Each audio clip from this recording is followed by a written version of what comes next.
Hi everybody, Dylan here, Living Aboard with Chihuahuas, Story 18, Episode 54, beginning Part 1. From Jazz. We've been cruising now for a couple of days. It can get pretty boring, so I've devised a game of hide and seek. I'm hiding a bone for all the other dogs to find. First, I hid it between some cushions, but the meatball found it right away. Ciao. From Jazz. We've been cruising for a few days now. It can get a little boring, so I devised a game of hide the bone and see who can find it.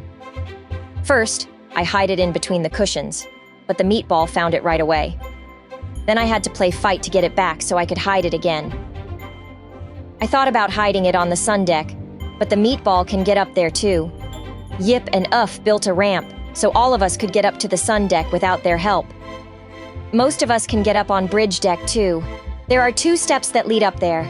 Only Dylan and the Wah need help from Yip and Uff to get up there. I know, I'll hide it under the Wah. He's always asleep. They'll never find it. Ha.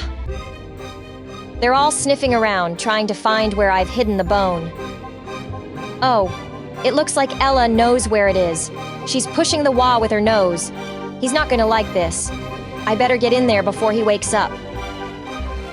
Oh no, it's too late. That Wah's awake and giving me a very nasty look. Ella's got the bone. I think I might just forget the bone and lie down here in the sun and have a nice nap.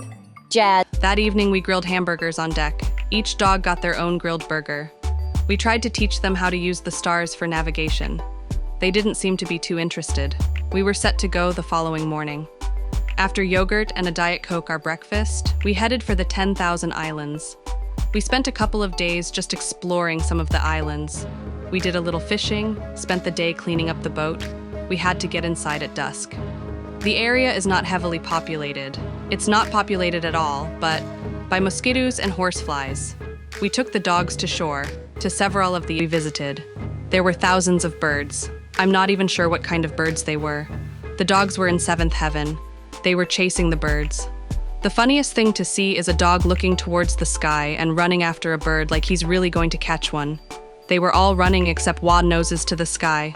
We saw many horseshoe crabs. The dogs found these irresistible. We wouldn't let the dogs hurt them, but this was a slow-moving toy for them to harass.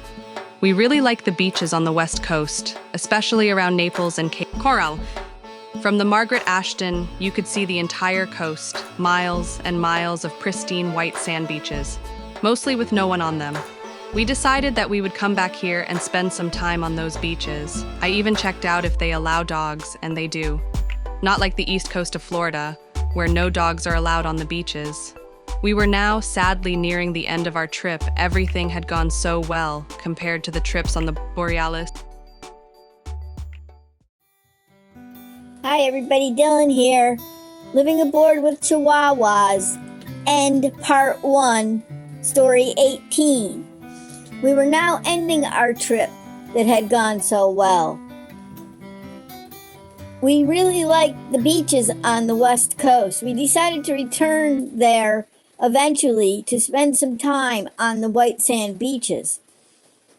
We have lived aboard for 28 years, and this was the first trip that we had where nothing had gone wrong. We didn't want it to end. Ciao.